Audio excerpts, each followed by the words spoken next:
Dios y Padre, gracias te damos por la bendición que nos confiere de estar aquí, de estudiar tu palabra. Habla a nuestros corazones en el nombre de Jesús. Amén. He titulado a la reflexión que he de tener a continuación, la estructura de la oración modelo. La estructura de la oración modelo.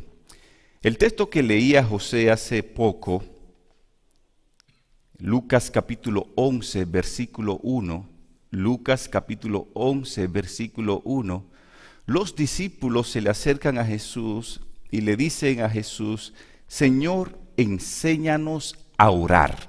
Era muy importante para los discípulos aprender a orar. Ellos veían a Jesús orando, ellos veían cómo en el templo, en el Sanedrín, los sacerdotes oraban, y cómo los fariseos elevaban también sus oraciones. Muchas veces tal vez oraciones bastante largas hacían los fariseos y se exhibían a la hora de orar también. Y los discípulos le dicen a Jesús: Señor, enséñanos a orar. Es como si dijeran dentro de sí: queremos aprender a orar como oran los fariseos. Y Jesús le dice: no, yo le voy a enseñar cómo orar correctamente. Y es bueno que le prestemos atención a esto, porque es probable que usted tenga años en la iglesia y usted a esta altura de juego todavía no sepa orar. Cuando la palabra de Dios ya ha dejado un modelo claro de oración, quizás, tal vez estamos cometiendo el error de orar como los fariseos. Y es lo que vamos a ver en la palabra de Dios, elementos que debe tener la oración a la hora de nosotros realizarla. Vayamos a la oración modelo de Mateo capítulo 6. Mateo capítulo 6, allí encontramos el modelo de la oración. Mateo capítulo 6.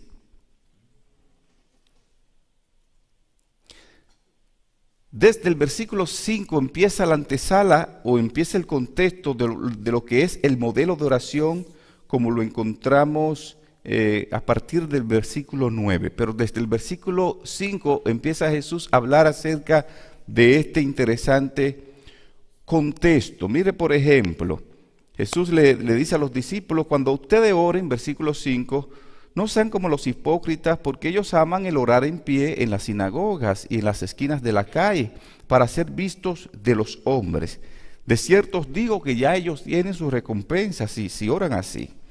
Mas tú, cuando ores, entra en tu aposento y cierra la puerta, ora a tu Padre que está en secreto, y tu Padre que ve en secreto te va a recompensar en público. Versículo 7, orando, no uséis vanas repeticiones como los gentiles, que piensan que por su palabrería serán oídos. Me llama mucho la atención esta parte en el texto 7, orando, cuando vayan a orar, no usen vanas repeticiones como lo hacen los gentiles, que piensan que por su palabrería serán oídos. Muchas veces confundimos una oración correcta por la cantidad de tiempo que esta dura. Por ejemplo, a veces nosotros como hermanos de iglesia cometemos el error de decir: vamos a poner a orar al hermano fulano porque ese hermano sabe orar, porque ese hermano ora bien. Y ora bien porque dura un tiempo aquí desahogándose, usando muchas palabras bonitas, palabras rebuscadas y demás. Y pensamos que al hacer esto lo estamos haciendo de manera correcta. Jesús aquí dice a los discípulos: eso no es una forma correcta de orar. Cuando vayan a orar, no usen vanas repeticiones pensando que porque usted está hablando mucho, ya por eso pues en el cielo lo están escuchando. Cuando leía esto, consulté una declaración de la hermana Ellen White. Me encanta siempre usar la Biblia y usar el espíritu de profecía. Y mire lo que dice esta interesante cita que aparece en Joyas de los Testimonios, tomo 1, página 458. Joyas de los Testimonios, tomo 1, página 458. Dice la sierva de Dios acá, los más superficiales, refiriéndose a personalidad y a la persona, los más superficiales son generalmente los que tienen más que decir. Sus oraciones son largas y mecánicas. O sea, no salen del corazón, salen de lo que a la gente le gustaría escuchar por las palabras que yo use. Y mire lo que sigue diciendo la declaración inspirada aquí. Estas oraciones cansan a los ángeles y a la gente que le escuche. Las oraciones deben ser cortas y directas. ¿Cómo deben ser las oraciones? Cortas y directas. Déjense las largas y cansadoras peticiones para la cámara privada, si alguno las tiene que ofrecer. Yo no sé si usted está entendiendo esto. La mensajera de Dios, Ellen White, está diciendo, en público, sea preciso, conciso, al punto, corto a la hora de orar. Puntual. Puntual. En privado, dure mucho orando. Haga oraciones kilométricas. Pero tristemente, ¿saben algo? A veces oramos más en público que en lo que hacemos en privado. Y es una forma, una forma incorrecta de orar. Jesús duraba horas orando, pero en privado, en tu habitación, encerrado, usted y Dios, desahóguese, dure 1, 2, 3, 4, 5 horas ahí. Pero cuando usted esté aquí en la iglesia, en público, ore corto. Es lo que está diciendo la mensajera del Señor acá. Porque si oramos muy largo, los ángeles se cansan. Y los oyentes también. Esto es lo que está diciendo la cita. Y sigue diciendo la cita: dejemos al Espíritu de Dios entrar en nuestro corazón y Él apartará toda árida formalidad. Mire esta otra cita, mismo libro. Muchos elevan oraciones áridas como si fueran sermones. Escuche bien esto. Y tal vez todos cometemos este error. O sea, nosotros ahora estamos haciendo como hicieron los discípulos. Y tenemos que tener humildad para eso. Nos estamos presentando al Señor ahora y diciéndole: Señor, enséñanos a orar. Tengo tal vez 20, 30 años en la iglesia y necesito aprender más cómo orar de manera correcta. Y mire lo que está diciendo esta declaración. Muchos elevan oraciones áridas como si fueran sermones. Cuando empiezan a orar ahí, tiran un sermón. Y dice la mensajera de Dios, José, oran a los hombres y no a Dios. ¿Te ve lo delicado de esto? Cuando yo me pongo aquí a orar largo, no es a Dios que yo le estoy orando. Le estoy orando a los hombres para que los hombres me escuchen. Dice el texto, sigue diciendo la cita: si estuvieran orando a Dios y comprendiesen realmente lo que están haciendo, se alarmarían por su audacia, porque dirigen un discurso al Señor a modo de oración, como si el creador del universo necesitase información especial sobre temas generales relacionados con las cosas que suceden en el mundo. Tales oraciones son todas como metal que resuena o címbalo que retiñe. No son anotadas en el cielo. Los ángeles de Dios se cansan de ellas tanto como los mortales que están obligados a escucharlas. ¿Usted está entendiendo este asunto? A veces, cuando alguien ora, estamos todos de rodillas. Y ese hermanito, esa hermanita, ese pastor que se para aquí a orar, y está orando largo, tirando un discurso. Están las rodillas que le duelen a muchos viejitos, a muchos jovencitos, a muchos niños. Y en vez de conectarse con el cielo a través de la oración, su mente está, ¿y cuándo va a terminar el hermano? Que ya termine. ¿Se dan cuenta cómo Satanás usa algo que tiene intención correcta? ¿Cómo daña el ambiente totalmente? Por eso tenemos que seguir el consejo bíblico y seguir también el consejo inspirado. Entonces muchas veces escuchamos al final, y por eso muchos hermanos que creen que este tipo de oración son las buenas, porque al final escuchamos a toda una congregación, después que ese hermano terminó de orar, escuchamos a la congregación a una, dice, amén. Pero no fue por lo bueno que estaba la oración, es porque ya usted terminó. Entonces la oración en público tienen que ser cortas, precisas y acorde a la circunstancia existente, ¿ok? Si usted está orando en un culto divino, le toca orar por los diezmos y las ofrendas, concéntrese ahí en eso. No esté orando por la abuelita Susana que está por allá, por fulanito, porque perdió un trabajo. No, hay momentos para eso. ¿Okay? Y el momento de oración y testimonio, ore por eso, ore por las necesidades de la iglesia, puntuales allí.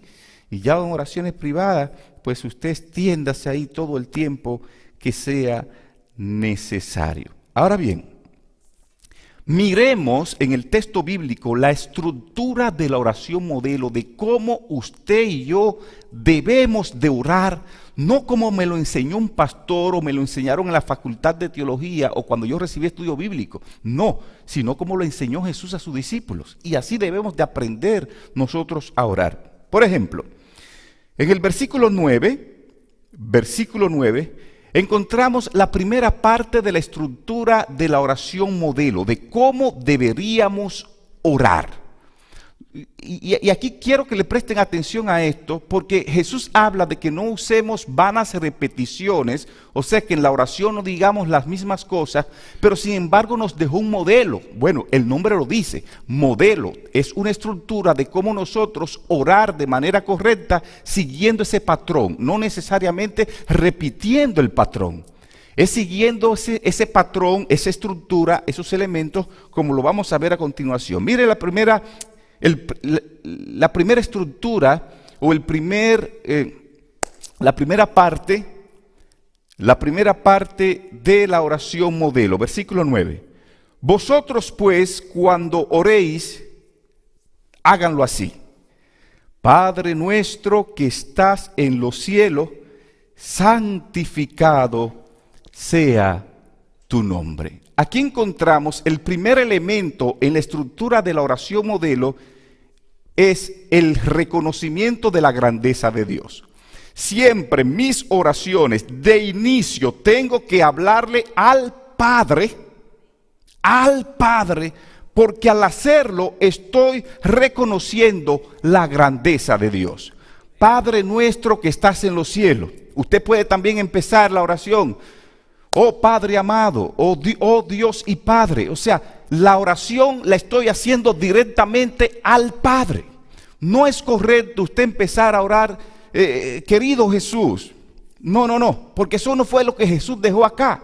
Jesús dejó el modelo. Primero, diríjanse al Padre, porque eso tiene una importancia. Está reconociendo la grandeza de Dios. Padre nuestro que está en los cielos, santificado sea tu nombre.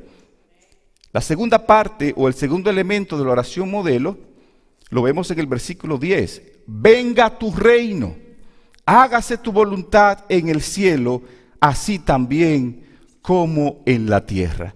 En este segundo elemento encontramos la soberanía de Dios. O sea, cuando yo oro, estoy orándole al Padre. Y segundo, debo continuar la oración reconociendo que estoy orando para no que se haga mi voluntad, sino para que se haga la voluntad de mi Padre. No sé si me estoy dando a entender. Muchas veces creemos que Dios es un cajero automático que debe tener cash siempre a mis peticiones. O sea, te pido esto y tú tienes que resolverme eso. Muchas veces no oramos de manera correcta cuando le decimos, Señor, yo quiero esto. O Señor, tiene que escucharme hacerme esto. Señor, tú eres mi hijo y tienes que obedecerme en esto. Señor, si no me hace eso, me voy a sentir muy triste. No es una manera correcta de orar, porque Jesús dejó aquí el modelo. Hágase tu voluntad en el cielo, así también como en la tierra. Y si Cristo Jesús, como hijo soberano de Dios, si Cristo Jesús le está diciendo a su Padre, hágase tu voluntad, ¿quién soy yo? ¿Quién soy yo para darle orden a Dios? Hay tres formas de Dios responder. Dios siempre responde, lo hemos aprendido. Dios siempre responde. Nunca diga que Dios no escuchó mi oración. Siempre Dios escucha tus oraciones. No, nunca diga, Dios a mí no me responde o Dios no me ha respondido. Dios siempre responde. Lo que pasa es que hay tres formas de Dios responder. Dios te dice sí, en ocasiones. Dios te dice no y Dios te dice espera. ¿Cómo Dios responde? Sí, no y espera, porque es nuestro Padre. A veces tu hijo te pide algo y usted le dice, espérate, ahora no. Así responde Dios, porque Dios conoce el futuro, Dios conoce el porvenir y Él sabe lo que nos conviene. El día de ayer leí una cita, estaba buscando alguna cita de la hermana White para compartirla con una hermana de iglesia que perdió a un hijo de cáncer, el niñito pequeñito, ya tenía un año y algo, y estaba muy triste. Y ella se cuestionaba a Dios. Es parte del duelo a veces. El primer proceso del duelo es negación, negarme a una realidad que tengo que afrontar. Claro, eso pasa, un proceso de tiempo, a todos nos pasa eso. Me niego a lo que está pasando. Y de pronto en ese proceso cuestiono a Dios, le hago preguntas a Dios, no acepto una realidad, la realidad triste que estoy viviendo. Pero es parte del duelo, no juzgue nunca a una persona porque sienta eso. Yo lo he sentido, yo lo he experimentado, yo he cuestionado a Dios, yo he peleado con Dios cuando he tenido alguna pérdida significante para mi vida. Es parte de un proceso. Y aunque pase por ahí, tú vas a salir de ahí.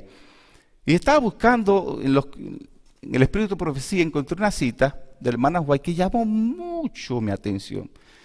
La cita hablaba de la oración por los enfermos. Entonces ella dice en la cita, la voy a parafrasear, que muchas veces Dios no nos responde oraciones. Usted está orando por alguien que está enfermo y el énfasis lo hacía por un hijo, por un joven, que muchas veces Dios no nos responde oraciones de sanidad por un hijo, porque a Dios le parece mejor que es momento que esa persona descanse para que mañana no se pierda. Entonces, hacía énfasis en la cita de hijos que los padres se aferraban a la oración para que Dios los sanara, para que Dios lo levantara, para que Dios pudiera hacer que todo volviera a la normalidad. Y que después a futuro esos hijos se colocaban en las manos del enemigo y dice ella, le hubiese sido mejor que el Señor nunca lo hubiese sanado. Por eso tenemos que someternos a la voluntad de Dios. La misma hermana Ellen White, una mujer entregada a Dios, ella y su familia, pioneros de la Iglesia Adventista del Séptimo Día. Cuando usted analiza los escritos de ella, dice, una mujer tenía una conexión con Dios muy especial. Pero esa mujer que tiene una conexión con Dios muy especial y que nos da consejo en todo el sentido de la palabra, de fortaleza para la iglesia, perdió un hijo. Se le murió un hijo. Joven. Y ella siguió adelante, pasó su proceso de duelo, siguió aferrada a Jesús, pero después perdió otro hijo, perdió ya un segundo hijo, una mujer entregada a Dios. Usted dirá, pero esta mujer tan consagrada, ¿qué pasó acá? Pero ella tenía bien claro este principio, que se haga tu voluntad. Y más adelante entonces, ella pierde, en el año 1886, por ahí, ella pierde a su esposo, a Jaime White, un hombre entregado a la obra, un hombre que desarrolló el adventismo, un hombre de Dios, murió a destiempo porque se entregó demasiado a la obra de Dios, se desgastó en la obra de Dios y viene y muere. 3 pérdidas significantes tuvo la hermana Ellen White, 3 pérdidas significantes, y ella aprendió a aferrarse a la voluntad de Dios. ¿Saben por qué es importante aferrarnos a la voluntad de Dios? Porque lo que usted no entiende ahora, mañana lo va a entender. Lo que no entendemos en el presente, quédese tranquilo, que más adelante el Señor te va a indicar el porqué de las cosas. Así que este elemento importante, reconocer la soberanía de Dios, que Dios tiene el control de las cosas, tiene que ser parte de una oración. Cuando usted ore, no ore dándole orden a Dios, ¿ok? Siempre dígale a Dios: Señor, que se haga tu voluntad. Tú conoces mis necesidades, tú conoces esto, me gustaría esto, pero que se haga tu voluntad y no la mía. ¿A cuántas mujeres no le ha ido mal o a cuántos hombres no le ha ido mal hoy día? Porque se aferraron a un hombre o a una mujer. Es el que me gusta, Señor, ayúdame a conseguirlo.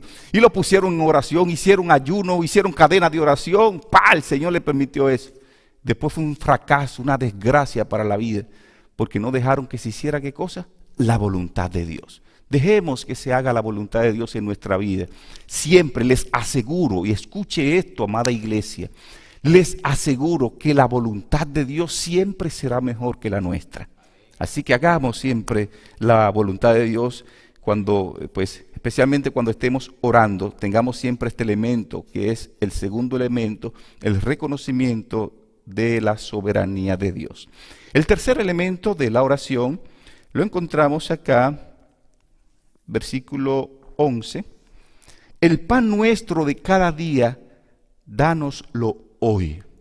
Aquí encontramos el tercer elemento, que es la necesidad humana. En la estructura de la oración, después que yo reconozco la grandeza de Dios en la parte introductoria de la oración, después que reconozco la soberanía de Dios, que se hará lo que Dios quiera y como Él quiera y cuando Él quiera, entonces voy a la necesidad humana. Le pido a Dios, aún Él sabiendo de lo que yo necesito, pero Él lo ha dicho aquí en su palabra: pedid y se os dará. Entonces le pido a Dios mis necesidades. Señor, mira, me gustaría conseguir un trabajo mejor. Señor, me gustaría conseguir una esposa. Señor, me gustaría esto, me gustaría aquello, me gustaría esto. Entonces usted comienza a hablarle a Dios de sus necesidades. Pero ya usted lo está haciendo, mire la estructura, usted lo está haciendo después de reconocer que no se va a hacer lo que yo quiero, ni lo que me gustaría, sino que se va a hacer la voluntad de Dios, lo que Dios quiere, ¿ok? Por eso usted nota cómo este tercer elemento está después del reconocimiento de la soberanía de Dios. Hay otro cuarto elemento importante después que hacemos las peticiones de las necesidades humanas, y es el elemento número 4, que aparece en el versículo 12. Y perdónanos nuestras deudas, como también nosotros perdonamos a nuestros deudores. Aquí encontramos el cuarto elemento, que se le llama el elemento de la humillación. En la oración yo debo de reconocer, aparte de hacerle peticiones a Dios por mis necesidades, tengo que reconocer que yo soy un pecador y que le fallo a Dios. Por eso en cada oración la oración contiene en su estructura una parte donde yo me humillo y le digo a Dios: Señor, perdóname. Señor, yo te he fallado. Señor, hasta con el pensamiento, hasta con la respiración, hasta con mis acciones, te fallo. Aprovecho este momento, aprovecho esta oportunidad para que tú me perdones. Y Dios, en su amor y su misericordia, porque nos ama tanto, porque su carácter es amor, Dios te perdona y Dios nos perdona a todos. Y cada vez que usted ore, si usted le pide a Dios con una confesión humilde y sincera, y se aparta y se arrepiente, Dios te perdona. Siempre disponible. Dios no te cuenta tus pecados para decirte: hermano Héctor, hasta aquí llego, te falta una, ¿ok? O esta va a ser la última vez. No, Dios no es así. Me humillo delante de Dios reconociendo que Dios me perdona y que yo soy un pecador. Pero hay algo importante aquí, que la humillación ante Dios me lleva también, me impulsa también a perdonar a otros. De nada me vale a mí pedirle perdón a Dios si yo no estoy dispuesto a perdonar a otros. No sé si me estoy dando a entender. Muchas oraciones no pasan del techo porque nuestros corazones egoístas no están dispuestos todavía a perdonar. Entonces usted está cansado de orar, tantos años orando y pidiéndole a Dios cosas y Dios no te responde porque tu corazón está lleno de rencor. Tu corazón no está listo para perdonar a alguien. Usted me dirá, pastor, pero es que me han hecho tanto mal, o ese hermano o esa hermana me ha fallado tanto que yo no puedo olvidar. Amada familia, el perdón no es sinónimo de olvidar. Cuando usted perdona, no quiere decir que usted está olvidando el agravio que la persona te está haciendo. Cuando usted perdona, esto lo que significa es que yo tengo la capacidad, porque Dios me la da, de recordar el agravio, de recordar lo malo que me han hecho, pero recordarlo sin dolor ya no me duele. Esto es perdón. Cuando yo recuerdo lo malo que me ha hecho José, pero no le guardo rencor, porque yo decidí perdonarlo. Escuche, familia, el perdón es una decisión. ¿El perdón es qué cosa? Una decisión. Yo decido perdonar a Héctor, yo decido perdonar a Ángela. ¿Por qué? Porque más gana aquel que perdona que aquel que es perdonado. Por eso muchos no disfrutan la religión de Cristo, porque su corazón está negro, porque su corazón todavía está ahí guardando tanto rencor y tantas cosas del pasado. Y por eso expulsan de su boca siempre cosas malas de las personas. Por eso siempre que hablan se nota que en su corazón no hay paz interior. Porque no han tomado la decisión de perdonar a aquel que le ha ofendido.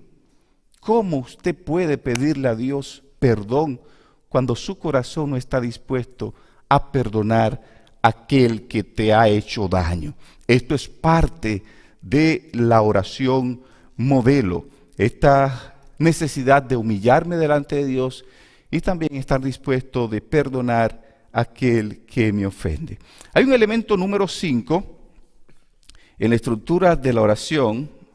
Lo encontramos, versículo 13, no nos meta en tentación, líbranos del mal, porque tuyo es el reino, el poder y la gloria por los siglos de los siglos. Amén.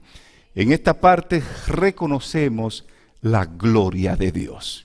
Mire cómo la oración empieza. Primero, reconociendo la grandeza de Dios. Segundo, reconociendo la soberanía de Dios. Tercero, reconociendo la necesidad humana. Cuarto, reconociendo la necesidad de humillarme delante de Dios y humillarme con mi hermano. Y 5, reconociendo la gloria de Dios. Esas son la estructura o los elementos de la oración modelo. Y por último, importante esta parte acá, siempre que usted ore, ore en el nombre de Jesús. Siempre termina orando en el nombre de Jesús. ¿Por qué es importante orar en el nombre de Jesús? Porque el mismo Jesús dijo, todo lo que le pidan al Padre en mi nombre, se lo daré. En mi nombre, no en el nombre de una persona santa o de alguien que está en la Biblia que usted entiende que fue una persona demasiado santa. No. No ore en el nombre de otra persona. Termine orando siempre en el nombre de Cristo Jesús. Porque Cristo Jesús es el puente que nos conecta con el cielo. Cristo Jesús es el enlace entre el hombre pecador mortal con la divinidad. Cuando yo oro, mis oraciones están contaminadas y no tienen poder ni siquiera para levantarse por encima del techo. Nuestras oraciones están contaminadas, por eso oramos de manera egoísta. Por eso a veces en la oración solo pensamos en nosotros y en los nuestros. Porque hasta nuestra intención de hacer lo correcto está ya contaminada. Por eso es que necesitamos orar a través de Jesús. ¿Por qué? Porque Jesús ahora mismo está realizando un ministerio intercesor ante el Padre. Y cuando yo peco, confieso mis pecados ante Dios y le oro a Dios a través de Cristo, entonces viene Cristo y se presenta ante el Padre y le dice al Padre: Padre, Lizardo está orando, está pidiendo esto y está pidiendo perdón. Yo conozco la situación de él, yo estuve en la tierra, yo sé lo difícil que es eso ahí. Mira mis manos, mira mis marcas, yo morí por él. Y por ese sacrificio que yo hice, porque tú me enviaste, yo tomé la decisión también de ser parte de este plan de salvación. Yo te suplico, por favor, que tú te dignes en perdonarlo y te dignes en escucharlo. Y entonces Dios me perdona a mí por Cristo Jesús. Amén. No por mis méritos, no porque yo sea bueno, no porque yo sea importante, sino por los méritos de nuestro Hijo amado Cristo Jesús. Creo, amada familia, que al entender esto, la estructura de la oración modelo, deberíamos terminar diciéndole a Jesús como le dijeron los discípulos: Señor, enséñanos a orar. Señor, enséñanos a orar de manera correcta. Tal vez no lo hemos estado haciendo de manera correcta. Ayúdanos a volver a tu palabra para hacerlo tal y como tú lo has enseñado. Hay alguien que quisiera decirle a Jesús esta noche: Señor, enséñame a orar. Aquellos que están aquí en el salón, tenemos un buen grupo de personas aquí. Hay alguien que quisiera decirle a Jesús: Señor, enséñame a orar. Póngase sobre sus pies, por favor, si usted quiere pedirle esto a Jesús. Si usted está siguiendo la transmisión nuestra, escriba ahí en la caja de comentarios: Señor, enséñame a orar. Escríbalo, por favor. Quiero felicitar a Zaira, a Héctor, a Mari, a Sergio, también a Ángela, José, Rebeca, la sobrina de Ángela, Keitri, Giselle, Armando, Fabi. ¿Qué han dicho esta noche? Señor, Alison también, Héctor chiquito, Belencita. Señor, enséñame a orar. Hasta los niños están diciéndole eso a Jesús aquí en la congregación. A través del chat, estas 37 personas que están siguiendo la transmisión hasta ahora: Mélida Mena, allá en República Dominicana, San Francisco de Macorís. Dios te bendiga, querida Mélida. Está diciendo Mélida Mena: Señor, enséñame a orar. Dios te bendiga, querida hermana Mélida. También la hermana Lilian Martínez está diciendo: Señor, enséñame a orar. Dios te bendiga, hermana Lilian, a ti, al hermano Alfonso, su esposo y a sus hijos. También está diciendo la hermana Ximenilla Peñaflor: Señor, enséñame a orar. Dios te bendiga, hermana Jimenilla. También lo dice Ana María Ramírez: Señor, enséñame a orar. Olga Martínez también. Najera, Dios te bendiga, querida hermana Nadia. Dios te bendiga, Nadia, y a tu querido esposo Carlos. También lo dice el hermano Ali: Señor, enséñame a orar. También lo dice Carmen Torres: Señor, enséñame a orar. También lo dice la hermana Rosa Arriola, Juana González, Rebeca Rivera: Señor, enséñame a orar. También lo dice Hulda: Dios te bendiga, querida hermana Hulda, y a Marlon. Dios te bendiga también a la hermana Ana Bautista: Señor, enséñanos a orar de la manera correcta, a orar de la manera que tú lo has enseñado en tu palabra. Gabriela Blanco también dice acá: Señor, enséñame a orar. Vamos a orar, familia. Dios y Padre, gracias por tu soberanía y tu grandeza. Gracias por recordarnos una vez más que el grande en el universo eres tú, y que nosotros somos simples mortales que necesitamos cada día conexión con el cielo a través de la oración. Hemos aprendido la estructura de la oración modelo. Ayúdanos a aplicar esto, Señor, en nuestras vidas, en nuestras peticiones, en nuestras familias, de manera que se cumpla en nosotros lo que dice en tu palabra: pedid y se os dará, buscad y hallaréis, llamad y se os abrirá. Te pedimos, oh Señor, todo esto en el nombre de Jesús. Amén. Amén.